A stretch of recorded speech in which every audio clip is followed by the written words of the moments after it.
A Bay County nonprofit is helping fight food insecurity. Rebuild Bay County is opening a food pantry. News Channel 7's Rachel Flynn spoke with organizers on why they're hoping to partner with other local pantries. Rebuild Bay County is known for providing a warm place to stay when temperatures drop.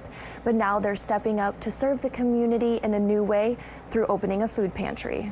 Rebuild Bay County recently received a large donation from Florida Power and Light that funded a walk-in freezer. The purchase is allowing Rebuild Bay to now store perishable food items. Organizers hope to share these items with other local pantries. To source some of the other food pantries from other organizations. So we have, through some of our partnerships that when they are running pretty low or they have target populations, we can use our pantry to source them as well. What I would like to see in my vision is that the food doesn't sit here longer than a week. Everything that we take in is put back out into the hands of the community. We do have other partners we can work with. Rebuild Bay County's food pantry will open this Saturday, and organizers are looking for volunteers to help with weekly distributions. In Bay County, Rachel Flynn, News Channel 7.